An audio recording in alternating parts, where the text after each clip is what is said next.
अस्सलाम वालेकुम वरहमतुल्लाह। अच्छा भाई, इसको फर्दर कंटिन्यू करते हैं।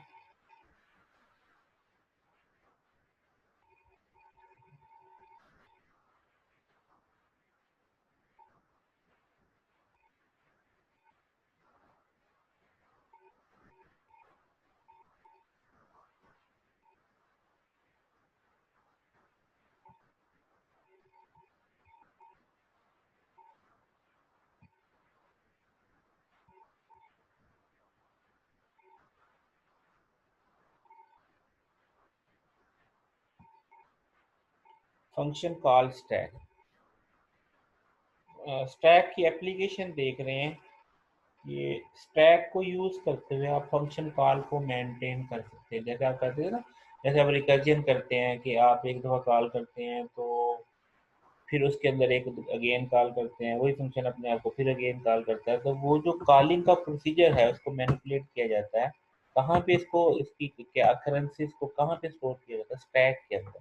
तभी तो जो है कि जब आप फंक्शन कॉल करते हैं तो वो वापस वहीं जाता है जहाँ से कॉल हुआ है।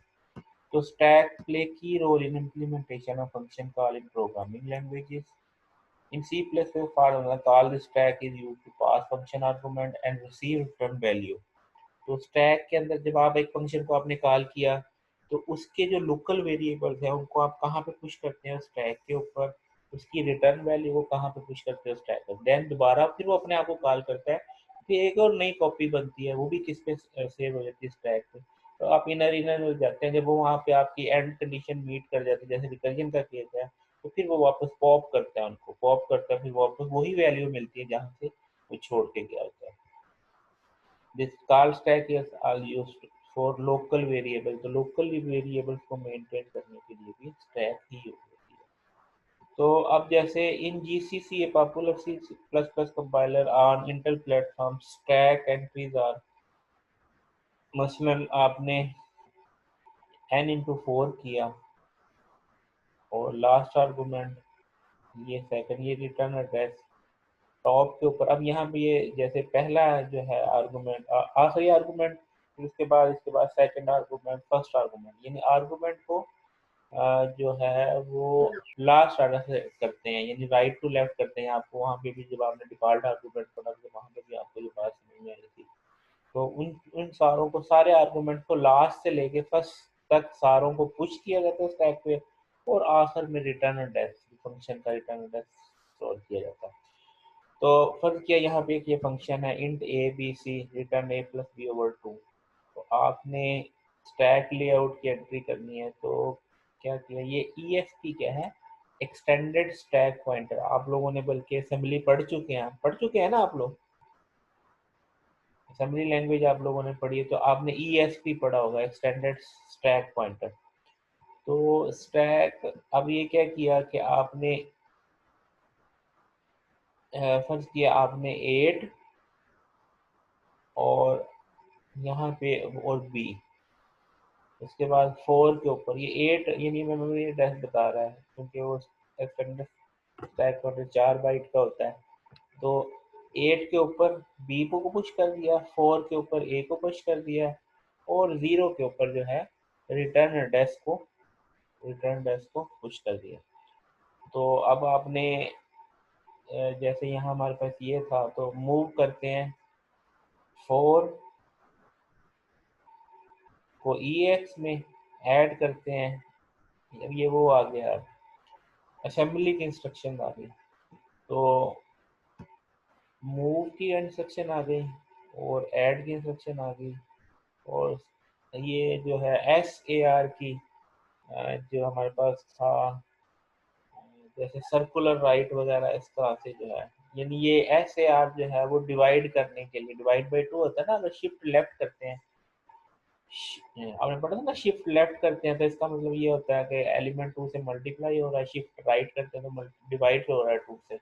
तो वो डिवाइड बाई 2 का जो है इसके लिए इम्प्लीमेंट किया, और रिटर्न वैल्यू है। तो ये वाला सारा काम जो है मैंने program execute it is loaded. अब आगे है मेमोरी ऑर्गेनाइजेशन। अगर प्रोसेस 1 है, प्रोसेस 3, 4, 2 ऐसे हैं, ये विंडोज ऑपरेटिंग सिस्टम है। प्रोसेस 2 जो है वो डेव सी चल रही है, आपका प्रोसेस 4 में एक्सेल चल रहा है, प्रोसेस 3 में वर्ड चल रहा है, प्रोसेस 9 में ब्राउज़र चल रहा है। तो when a program is run, it is loaded in memory, it become a process, then process is given a block of memory। तो आप कंट्रोल आल्ट डिलीट करते हैं तो आपको प्रोसेस नजर आते हैं ना, आल्ट कंट्रोल डिलीट करते हैं तो प्रोसेस वहाँ पे नजर आ रहे होते हैं। ये जैसे टास्क मैनेजर है, यहाँ पे ये सारे प्रोसेस नजर आ रहे हैं। ठीक है, तो अभी मेमोरी की ऑर्गेनाइजेशन जो है वो किस तरह मेंटेन होती है कि इसके अंदर मेमोरी में कोड सेगमेंट होता है, डाटा सेगमेंट होता है, डाटा में भी स्टैटिक डाटा के लिए अलग होता है, और एक स्टैक होती है और हीप होते हैं।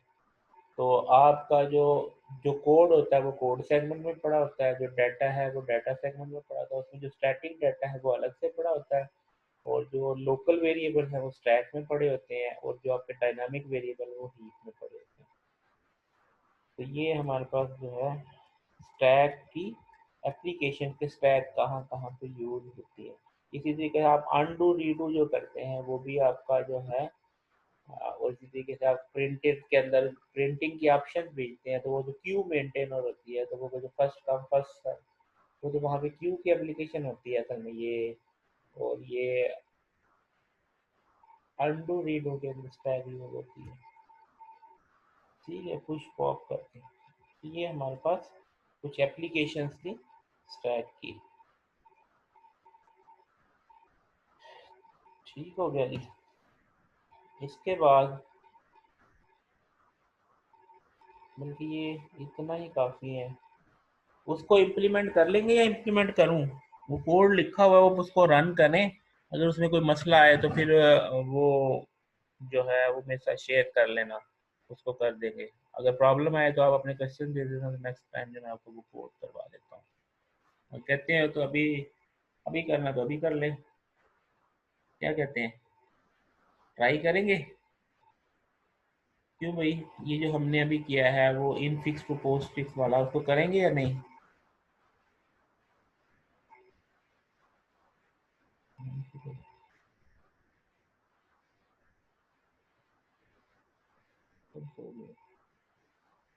चलिए अटेंडेंस सेंड कर देना।